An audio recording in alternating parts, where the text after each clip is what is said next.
Market day na naman dito sa amin, araw ng Sabado, kaya ganito ang itsura tuwing market day dito sa amin sa Quezon. Palawan, mamimili tayo ng pang-ulam for today's video. So ito po ang ating mga pinamili kanina doon sa palengke. Ito po ay alimasag, worth of 200 pesos lang po yan. Tapos meron tayong kalabasa, tapos bumili na rin ako ng gata para panghalo natin sa ating ginataang alimasag. So bali po, ang budget natin kaninang umaga ay 250. Ito po yung aking nabili sa 250. Worth of 200 pesos na alimasag. 1 kilo na po yan siya. 200 pesos. Matataba po yan kasi pinili ko po yan. And then may kalabasa po tayo. Worth of 20 pesos din po. Tapos yung isa na hinahalo, yung palang seasoning, tag 10 pesos. And then 20 pesos po na gata. So ngayon, samahan niyo akong magluto ng ginataang alimasag. Tara!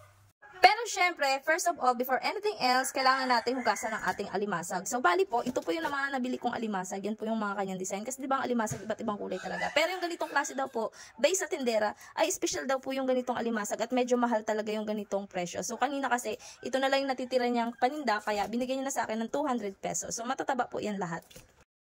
At syempre itong aking moves, kumuha ko ng gunting at pinanggugupit ko lahat ng gumang nakatali sa ating favorite ulam na alimasag. Syempre naman, kailangan natin tanggalin yan kasi hindi yan nakakain. Kung nakakain lang yan, hindi ko na yan tatanggalin, pero kailangan Syempre, kailangan nating brushan yan para ma-sure na malinis na malinis. Bali, ang ginamit ko nga dyang brush ay toothbrush na hindi na ginagamit kasi hindi na nagtutoothbrush ang may-ari. Use toothbrush but not abuse kasi bihira lang yan gamitin ng may-ari. Syempre, joke lang yun. Baka maniwala kayo ha. Bagong bili yung toothbrush na yan kasi ginagamit talaga namin yan dyan sa kusina. Alangan naman gagamit kami ng gamit na tapos ibabrush namin sa mga alimasag o mga ibang pagkain. Baka maiwan pa yung mga tartar dyan kapag gumamit kami ng gamit na toothbrush. So, bale, natapos ko na yung paglilinis ng ating Krabi alimasag at pinipray ko na rin ang ating kalabasa.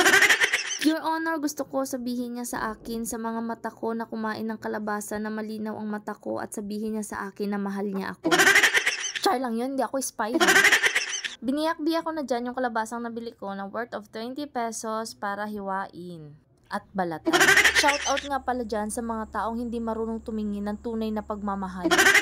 O ito, kumain kayo ng kalabasa at nang makita nyo ang tunay naming halaga. Bukod sa pangpalinaw ng mata, ito ay masustansya. Uy. Ay ineng, paspase ang pagbalat. Kabagal mo man laki magpanit sang kalabasa. So para mabilis ang kanyang pagbabalat, i-pass forward natin.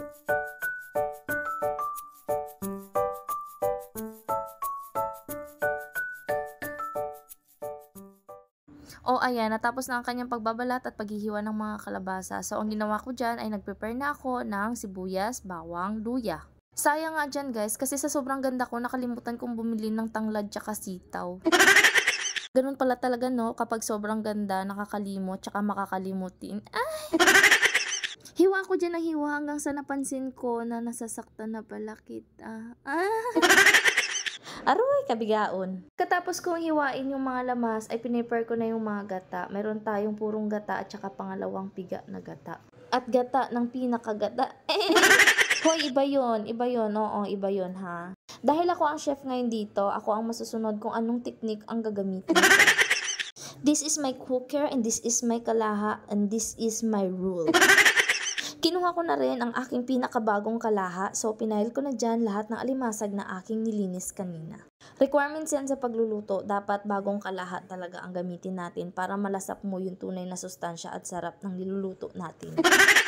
Pagkatapos ko dyan ma-file yung mga alimasag, nilagay ko na dyan lahat ng lamas. Lamas sa Bisaya pero ricado ang tawag dyan sa Tagalog. Nilagay ko dyan sibuyas, bawang, luya, walang tanglad dahil nakalimutan ko sa sobrang ganda ko. Pagkatapos kong ilagay lahat ng lamas ay sinundan ko na ito ng pangalawang gata. Sabi ko nga sa inyo, ako talaga ang masusunod dito kasi this is my kawali, this is my cooker, and this is my rule.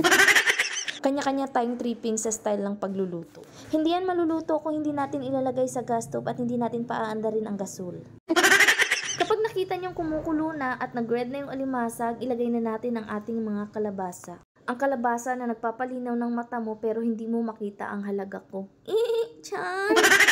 Aray ko, ang ui mo. Pagkatapos niyan, tinunaw ko nga pala yung nabili kong powdered gata bago ko ibuhos dyan ulit. Maliban sa purong gata, meron din akong biniling powdered gata. Takpan natin ulit yan at pakuluin. Pagbukas ko ulit ng takip ng kawali, ganyan na ang nakita ko. So, sinunod ko na dyan ang ating purong gata, yung pinaka-favorite kong purong gata. Ano ba yan? Lahat na lang favorite. Takpan natin yan ulit hanggang sa kumulo ulit ito. At hindi mo mamamalayan na luto na pala.